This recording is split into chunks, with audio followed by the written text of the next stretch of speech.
Hi, my name is John McGavoc.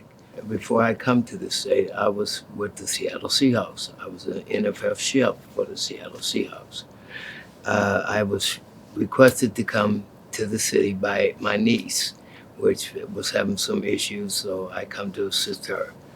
Once I got here, after 6 months, I began to take a little part-time job to help maintain the household. And unfortunately, during that time, she was a victim of a unfortunate murder. So I found myself being alone, and I agreed to take possession of her property because I had nowhere else to go because that was the reason I was here in the first place. And from that point on, it kind of spiraled. When I got here, I decided that I was going to take a job working at the sports center. And unfortunately, COVID come around. And at that time, that put anyone that was in any kind of hospitality services or things of that nature out of work. And I began to start taking the savings I had to pay off the landlord. And time dwindled on, the years went on, and so did my finances. So it caught me to be a member of a hardship case. Now, it wasn't like I wasn't making initial payments or payments, period. It's just that it wasn't up to what he was willing to accept. And I become to the point where he decided he wanted to take further actions. At first, he made it very clear that he needed payments in full. And at that particular time, I was doing all I could to even maintain the average lifestyle. So uh, he decided that he wanted to evict me.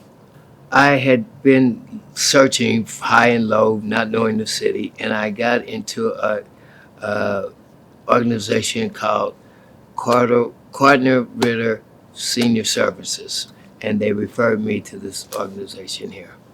My attorney was Latasha Bonds. When I first got introduced to her, she was a voice on the phone, okay?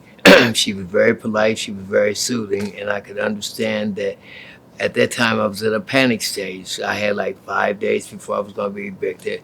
I didn't know what the court system was like. I didn't even know where the court system was. So I talked to her, and she gave me a peace of mind. She let me understand that I did have somebody that I could get some help from. I'm the type of person that I refuse to give up. I get out here and I try to do all I can to maintain things. And she let me know that she had the legal advice and the ways of taking care of the things that needed to be taken care of in the courts. So she filed the paperwork or whatever was necessary, and she went to court for me. I never had to show up. And the thing about it is, at the whole time, she was communicating with me.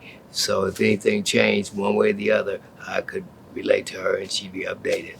We had already applied for a program that would be willing to pay the rent. I was already accepted. They already said that everything was fine. Just wait on the check, okay? But during this time, while we were waiting, he got impatient and he started making ripples. And he filed. Well, fortunately, about 5, 6 weeks later, he received his money. But at that time, I would have been, without the assistance that I got from Ms. Barnes, out homeless. First thing I would say is don't be afraid to reach out for help, okay? Because although it seems like a lot of people are shutting their doors, there's people like this organization that's willing to help. So I would suggest you contact someone before it gets to the point where it's uncontrollable and ask for some assistance. So I was very happy with the service, and if I would refer the service to anyone that may need the assistance.